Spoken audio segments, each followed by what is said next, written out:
કેમ છો વિદ્યાર્થી મિત્રો? બધા મજામાં છો ને? Good afternoon. આજે આપણે ધોરણ 8 વિષય સંસ્કૃત તેમાં વંદના શીખીશું. સૌપ્રથમ આપણે શું કરીશું? જે વંદના છે તે બે વાર વાંચીશું અને ગઈશું અને ત્યારબાદ તેના જે શ્લોક છે તેના શ્લોક બોલીશું. પછી તેનું આપણે ભાષાંતર કરીશું અને તેના શબ્દોના અર્થ છે તે સમજીશું. તો આપણે શરૂઆત કરીએ. તમારી જે ધોરણ 8 પ્રથમ સત્રની જે ચોપડી છે તેમાં પાના નંબર 1 ઉપર જો આ વંદના આપેલી છે. હવે જે વંદના છે તેમાં જે બાળકો છે તે જે સરસ્વતી દેવી છે તેમને શું કરે છે? વંદન કરે છે. આપણે વંદના ગઈશું. જય જય હે ભગવતી સુર ભારતી તવ ચરણો પ્રણમામઃ નાદ બ્રહ્મમયી જય વાગીશ્વરી શરણમ તે ગચ્છામઃ. જય જય હે ભગવતી સુર ભારતી તવ ચરણો પ્રણમામઃ ત્વમસી શરણ્યા ત્રિભુવન ધન્યા સુરમુનિ વંદિત ચરણા નવરસ મધુરા કવિતા મુખરા સ્મિત રુચિરા ભરણા. જય જય હે ભગવતી સુર ભારતી તવ ચરણો પ્રણમામઃ. આશીના ભવ માનસહસે કુંદ તુહિન સાસી ધવલે હર જડતા કુરુ બોધિ વિકાસમ શીત પંકજ તનુ વિમલે. જય જય હે ભગવતી સુર ભારતી તર ચરણો પ્રણમામઃ. હવે જે પેજ નંબર 2 ઉપર જે શ્લોક આપ્યો છે તે સમજીએ. પહેલા વાંચીશું પછી સમજીશું. લલિત કલામયી જ્ઞાન વિભામયી વીણા પુસ્તક ધારિણી મોતી રાસ્તામ નો તવ પદ કમલે અયી પુષ્ટા વિષહારિણી. તો આપણે એકવાર શું કર્યું? વંદનાનું વાંચન કર્યું, બરાબર? હવે આપણે બીજી વખત પણ શું કરીશું? વાંચન કરીશું. જો સંસ્કૃત છે, બરાબર? તો એમાં નવા શબ્દો હોય છે. તમને જે વાંચતા આવડે એટલા માટે હું અહીંયા શું કરું છું? ચોક રાખીને વાંચું છું કે જેથી કોઈ વિદ્યાર્થીને વાંચતા ના આવે તો તે ધ્યાન રાખે તો વાંચન કરતા આવડી જાય. જય જય હે ભગવતી સુર ભારતી તવ ચરણો પ્રણમામઃ નાદ બ્રહ્મમયી જય વાગીશ્વરી શરણમ તે ગચ્છામઃ. જય જય હે ભગવતી સુર ભારતી ત્વમસી શરણ્યા ત્રિભુવન ધન્યા સુરમુનિ વંદિત ચરણા નવરસ મધુરા કવિતા મુખરા સ્મિત રુચિરા ભરણા. જય જય હે ભગવતી સુર ભારતી આશીના ભવ માનસહસે કુંદ તુહિન શશી ધવલે હર જડતા ગુરુ બોધિ વિકાસમ શીત પંકજ તનુ વિમલે. જય જય હે ભગવતી સુર ભારતી તવ ચરણો પ્રણમામઃ. લલિત કલામયી જ્ઞાન વિભાગીય વીણા પુસ્તક ધારિણી મોતી રાસ્તામ નો તવ પદ કમલે અયી પુષ્ટા વિષહારિણી. જય જય હે ભગવતી સુર ભારતી તવ ચરણો પ્રણમામઃ. હવે આપણે આ જે કવિતા વંદના છે તો એમાં જે અઘરા શબ્દો છે તો તે શીખીશું, બરાબર? સુર ભારતી હે. સુર ભારતી એટલે શું થાય? તો જે વાણીની દેવી છે એને આપણે શું કહે છે? સુર ભારતી હે. વાગીશ્વરી વાગીશ્વરી એટલે વાણીની દેવી વાગેશ્વરી એટલે પણ આપણે શું કહીશું વાણીની દેવી આસીના આસીના એટલે બેઠેલી આસીના આસીને એટલે બેઠેલી કુંદ કુંદ એટલે મોગરાનું ફૂલ કુંદ કુંદ એટલે મોગરાનું ફૂલ તુહિનહ તુહિનહ તો બરફ તુહિનહ તુહિનહ તો બરફ શશી ધવલા શશી ધવલા તો ચંદ્ર જેવી સફેદ શશી ધવલા શશી એટલે ચંદ્ર અને ધવલ એટલે સફેદ શશી ધવલા ચંદ્ર જેવી સફેદ પંકજમ પંકજમ તો કમળ પંકજમ કમળ તનુ તનુ તો શરીર તનુ તો શરીર મતિહી મતિહી એટલે બુદ્ધિ મતિહી મતિહી એટલે બુદ્ધિ આસ્તામો આસ્તામ એટલે ખાઓ આસ્તામ તો ખાઓ હવે આપણે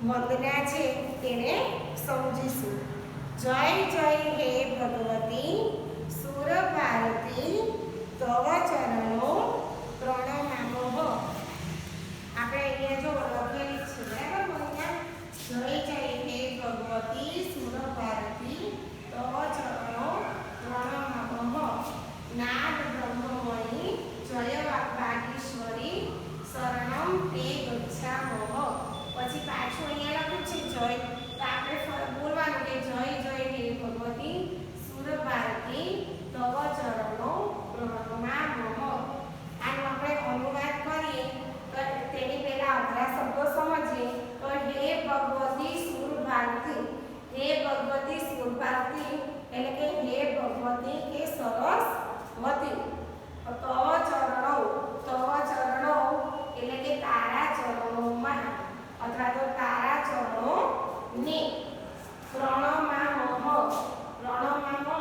એટલે કે પ્રણામ કરીએ છીએ હવે આપણે આખાનો શ્લોક જે છે તેનું ભાષાંતર સમજીએ તો જય જય હે ભગવતી સુર ભારતી તવ ચરણો પ્રણમામઃ તો હે ભગવતી સરસ્વતી કે તારી શું થાય જય હો અમે તારા જે ચરણો છે તેને શું કરીએ છીએ પ્રણામ કરીએ છીએ વંદન કરીએ છીએ નાદ બ્રહ્મમયી જય વાગીશ્વરી શરણમ તે ગચ્છામઃ કે હે નાદ બ્રહ્મયુક્ત વાણીની દેવી કે તારી શું થાય જય હો અને અમે કે તારા શરણે જઈએ છીએ હે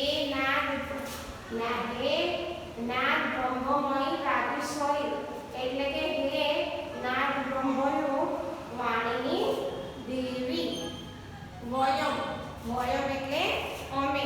વયમ એટલે અમે તે શરણમ એટલે કે તારા શરણે ગચ્છામઃ એટલે કે જઈએ છીએ તો આખા શ્લોકનું ભાષાંતર સમજીએ તો હે ભગવતી સરસ્વતી તારી જય હો કે અમે તે તારા જે ચરણો છે તેને પ્રણામ કરીએ છીએ અને હે નાદ બ્રહ્મયુક્ત વાણીની દેવી તારી જય હો કે તારા ચરણે અમે છીએ હવે જે બીજો શ્લોક છે તો તે આપણે સમજીએ બીજો શ્લોક અહીંથી સ્ટાર્ટ થાય છે ત્વમસી શરણ્યાથી રુચિરા ભરણા તમારે શું કરવાનું છે જ્યારે પણ તમે આ લખો ને વંદના ત્યારે તમારે અહીંયાથી લઈને અહીંયા સુધીનો જે શ્લોક છે તેમાં 4 જે લાઇન્સ છે તો તમારે ચારે 4 લાઇન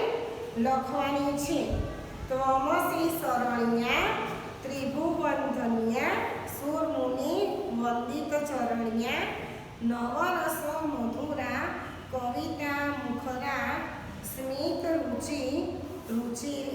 રુચિરા ભરણા તો આનો અર્થ શું થાય છે તો પહેલાં આપણે શું કરીશું તેના શબ્દાર્થ સમજીએ કે શરણ્યા શરણ્યા એટલે કે જે શરણ છે કે રક્ષણ છે તે આપનારી એને આપણે શું કરીશું શરણ્યા. ત્વમ દેવી એટલે ત્વમ છે એ દેવી બરાબર. ત્વમની વચમાં શું છે કૌંસમાં દેવી છે તો તેનું શું છે વિશેષણ છે. ત્રિભુવન ધન્યા એટલે કે ત્રણેય ભુવનો સ્વર્ગલોક હોય મૃત્યુલોક હોય કે પાતાળલોક હોય એ ત્રણેય જે ભવનો છે એમાં ધન્યવાદને પાત્ર. સુરમુનિ વંદિત ચરણા એટલે જે દેવો છે અને જે ઋષિમુનિઓ છે તેના જે ચરણોમાં આપણે શું કરીએ છીએ વંદન કરીએ છીએ કે તેવી દેવી. નવરસ મધુરા તો જે નવરસ છે તે નવરસને કારણે જે મધુર બને છે તેને આપણે શું કહીશું નવરસ મધુરા. મુખરા કવિતા તો જે વાચાળ છે અથવા તો જે પુલકી કવિતા રૂપ છે તેને આપણે શું કહીશું મુખરા કવિતા. સ્મિત રુચિ રુચિરા ભરણા તો જે સ્મિત છે તેની કાંતિ છે તેના કારણે જે તેજસ્વી લાગતા આભૂષણોવાળી જે દેવી છે તેને માટે આપણે શું કહીશું સ્મિત રુચિરા ભરણા. અસિતો ત્વમ અથવા તો ત્વમ અસિત્વમ એટલે કે અસી કે તું છે. હવે આપણે આ જે શ્લોક છે તેનું શું કરીશું અનુવાદ સમજીશું. ફરીથી આપણે એકવાર વાંચીશું. તમારી પાસે બુક હોય તો તેમાં જોજો બરાબર. ત્વમસી શરણ્યા ત્રિભુવન ધન્યા સુરમુનિ વંદિત ચરણા નવરસ મધુરા કવિતા મુખરા સ્મિત રુચિરા ભરણા. તો તેનો મતલબ છે આપણે અનુવાદ કરીએ તો કહીએ કે હે દેવી કે તું સર્વને એટલે કે બધાને કે શરણ આપનારી છે. આપણે અનુવાદ કરીએ તો શું કહીશું કે હે દેવી કે તું સર્વને એટલે કે બધા જ ને શરણ આપનારી છે. કે જે ત્રણેય ભુવનો છે એમાં જે ધન્ય છે દેવો છે અને જે ઋષિમુનિઓ છે જેના ચરણોમાં વંદન કરે છે એવી કે જે નવરસને કારણે મધુર છે અને જે બહુ શબ્દોયુક્ત કવિતા હોય તેના જેવી છે અને જે સ્મિતની કાંતિને લીધે તેજસ્વી લાગતા આભૂષણોવાળી છે. ફરીથી એકવાર સમજશો બરાબર. કે ત્વમસી શરણ્યા ત્રિભુવન ધન્યા તો કે હે દેવી કે તું સર્વને શરણ આપનારી છે. સુરમુનિ વંદિત ચરણા કે તું જે દેવી છે તે જે ત્રણેય ભુવનોમાં ધન્ય દેવો અને જે ઋષિમુનિઓ છે એના ચરણોમાં શું કરે છે વંદન કરે છે. નવરસ મધુરા કવિતા મુખરા સ્મિત રુચિરા ભરણા કે જે નવરસો છે તેના કારણે જે મધુર છે પછી બહુ શબ્દો છે એ બહુ શબ્દોયુક્ત છે અને કવિતા જેવી અને જે સ્મિત છે તેની કાંતિને લીધે તેજસ્વી લાગતા જે આભૂષણોવાળી કે તમે દેવી છો. હવે જે ત્રીજો શ્લોક છે તે સમજીશું.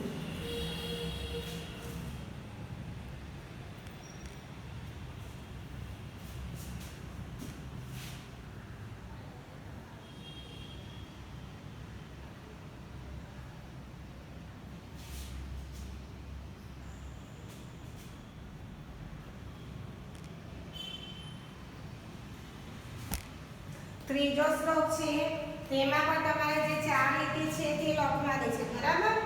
આસીના ભવ શીત પંકજ આસીના ભવથી શરૂ કરવાનું તો જે શીત પંકજ તનુ વિમલ છે ત્યાં પૂરું કરવાનું. તો આપણે સમજીએ ત્રીજો શ્લોક છે કે આસીના ભવ માનસ હંસે કુંદ કુહીન શશી ધવલે હર જડતા કુરુ બોધિ વિકાસમ શીત પંકજ તનુ વિમલે. ફરીથી એકવાર શ્લોક વાંચીશું તો આસીના ભવ માનસ હંસે કુંદ કુહીન શશી ધવલે હર જડતા કુરુ બોધિ વિકાસમ શીત પંકજ તનુ વિમલે. તો આપણે આ શ્લોક સમજીએ તેનું ભાષાંતર કરીએ તેની પહેલાં આપણે શું કરીએ છીએ, થોડાક અઘરા જે શબ્દો છે તે સમજી લઈએ કે કુંદહ એટલે મોગરાનું ફૂલ, કુંદહ એટલે મોગરાનું ફૂલ. તુહીન એટલે હિમ કે જે બરફ હોય તેને આપણે કહીએ છીએ તુહીન. શશીન ચંદ્રમા, શશીન એટલે કે ચંદ્રમા. ધવલ એટલે હમણાં જ મેં તમને સમજાયું શ્વેત કે ધોળું હોય તેને આપણે શું કહીએ ધવલ. તનુ એટલે શરીર. વિમલ તો નિર્મળ. પછી બીજા આપણે શબ્દો જોઈએ. અહીંયા આપણે બોર્ડમાં અનુવાદ મેં લખ્યું છે એટલે બધા જ અઘરા શબ્દો લખ્યા નથી. હે કુંદ તુહીન શશી ધવલે, કુંદ તુહીન શશી ધવલે. તો જે કુંદ પુષ્પ છે એમાં હિમ અને ચંદ્રમા છે એવી તું કેવી છે શ્વેત વર્ણાવાળી હે દેવી. માનસ હંસેનો મતલબ શું થાય, મન રૂપી હંસ ઉપર. આસીના ભવ એટલે કે જે બિરાજમાન છે. હે શીત પંકજ તનુ વિમલે દેવી એટલે કે જે શ્વેત જે કોમળ જેવા નિર્મળ શરીરવાળી છે તે દેવી. શીત તો શ્વેત. પંકજ એટલે શું થાય, કમળ. બોધિ વિકાસમ એટલે જે બુદ્ધિઓ હોય તેનો વિકાસ. કુરુહુ તો તું કર. હવે આપણે વંદના જે છે તે સમજીએ તો જે છે આસીન ભવ માનસ હંસે કુંદ તુહીન શશી ધવલે હર જડતા કુરુ બોધિ વિકાસમ શીત પંકજ તનુ વિમલે. તો આપણે તેનું ભાષાંતર કરીએ તો જે કંદ પુષ્પ છે, હિમ છે અને તે ચંદ્રમા છે જેવી શ્વેત વર્ણા હે દેવી કે જે મારું મન રૂપ છે, બરાબર, કે મન રૂપી હંસ ઉપર કે તમે બિરાજમાન થાઓ. કે જે શ્વેત કમળ છે એવા તમે કેવા છો, નિર્મળ શરીરવાળા છો હે દેવી કે જે મારી જડતા છે એટલે કે જે અજ્ઞાન છે તેને કે તું હરી લે અને જે મારી બુદ્ધિ છે તેનો વિકાસ કર. આપણે ફરીથી એકવાર સમજીએ તો જે કંદ પુષ્પ, હિમ અને જે ચંદ્રમા છે એવી જે શ્વેત વર્ણવાળી એટલે શ્વેત વર્ણવાળી હે દેવી કે જે મારું મન છે કે મારા કે જે મન રૂપી હંસ છે તેની ઉપર કે તમે બિરાજમાન થાઓ. અને જે શ્વેત કમળ જેવી કે તું નિર્મળ શરીરવાળી છે તો હે દેવી કે મારી જે જડતા છે કે મારું જે અજ્ઞાન છે તેને કે તું હરી લે અને મારી જે બુદ્ધિ છે તેનો વિકાસ કર. હવે જે ચોથો શ્લોક છે તે અહીંથી શરૂઆત થાય છે. લલિત કલામયથી કુંઠા વિષહારિણી. તો આ જે છે ને એની તમારે 4 લાઈન લખવાની, બરાબર. તો આપણે પહેલા શું કરીશું, એકવાર શબ્દોના અર્થ સમજી લઈએ અને પછી હું તમને શ્લોક બોલું અને એના પછી અનુવાદ સમજીશું. અપી લલિત કામયી એટલે કે હે મનોહર કલા કોટિયુક્ત. અપી લલિત કલામયી એટલે કે હે મનોહર